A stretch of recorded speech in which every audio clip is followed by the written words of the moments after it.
Bonjour tout le monde, on se retrouve aujourd'hui pour le déballage de Monster Mansion. Et comme on peut voir sur le boîtier, ce sont effectivement des monstres. Il y a l'air d'avoir des enfants qui arrivent en arrière et qui les voient. Ça fait un peu particulier. Le artwork a l'air bien malgré tout.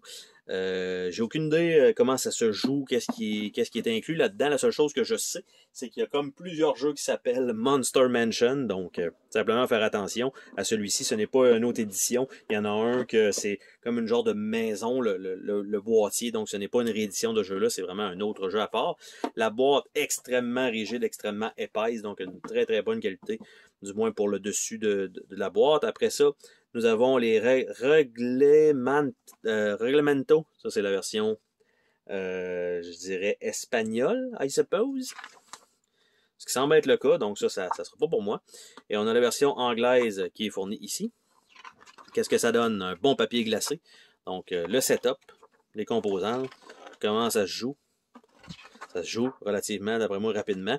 On a l'explication, tu sais, ça se termine à 7. Et on a l'explication des cartes 8, 9 et 10. Et ça se termine comme ça. Donc, ça, c'est bien. Nous avons quelques petites feuilles de punch ici. Nous avons des valeurs, donc les 8, les 6, les 4. Et même chose de l'autre côté. Et un peu raide et un peu mince. Mais pas si mince, mais une petite affaire en dessous de la qualité standard. Donc, je quand même pour l'indiquer. 1, 2 et 4. Même chose de l'autre côté. Nous avons par la suite un plateau qui sert probablement, je suppose, à compter les points. Nous avons deux gros marqueurs ici. 1, 2, 3, 4. Et de l'autre côté, sensiblement la même chose. Donc, ça, nous avons un petit sac pour mettre des jetons qu'on doit devoir piger probablement. Nous avons des mini-écrans pour chacun des joueurs qui sont à l'envers. Non, ok, ils sont comme ça. Donc, l'audition, turn order, tout ça, c'est écrit extrêmement petit, mais chacun va avoir son petit paravent. C'est une chose que je ne sais pas d'habitude. J'aime pas vraiment avoir ce genre de composante-là. J'aime mieux les jeux, on va dire, ouverts. Nous avons 4 jetons probablement pour les points qui vont sur le petit plateau à gauche. 2 petits sacs fournis. Par la suite, nous avons des cartes qui sont déjà tordues, donc d'un format tarot.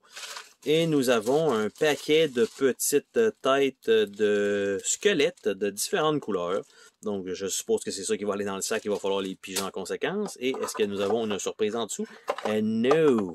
Donc, ceci étant fait, il nous reste uniquement des cartes à voir dans cette boîte-là. Donc, les cartes déjà avec une bonne courbe, malheureusement. Et est-ce que c'est tout, j'allais dire, est-ce que c'est toute la même chose? Non, nous avons ça. Nous avons ça, ça a l'air d'être peut-être les cartes de personnages.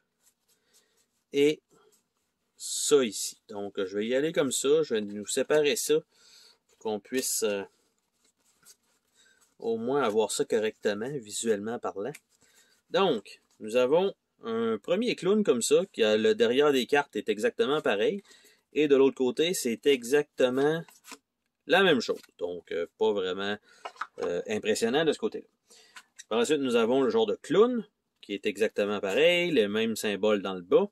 Et de l'autre côté, nous avons exactement la même chose. Donc, recto verso, aucune importance. Après ça, nous avons la genre de sorcière, qui a exactement, encore une fois, elle aussi, la même chose. Nous avons ici des tickets. Du moins, c'est ce qui est indiqué ici. Et de l'autre côté, ce sont encore des tickets. Donc, rien de particulier là-dessus. Par la suite, nous avons ces cartes oranges-là, qui ont plusieurs symboles. Donc, les genres de tête de mort ont changé probablement n'importe quel pour un noir, changé 2, je ne sais pas à quoi ça sert exactement. Et de l'autre côté, c'est exactement la même chose. Donc, pour l'instant, ça semble, il y en a 4 comme ça.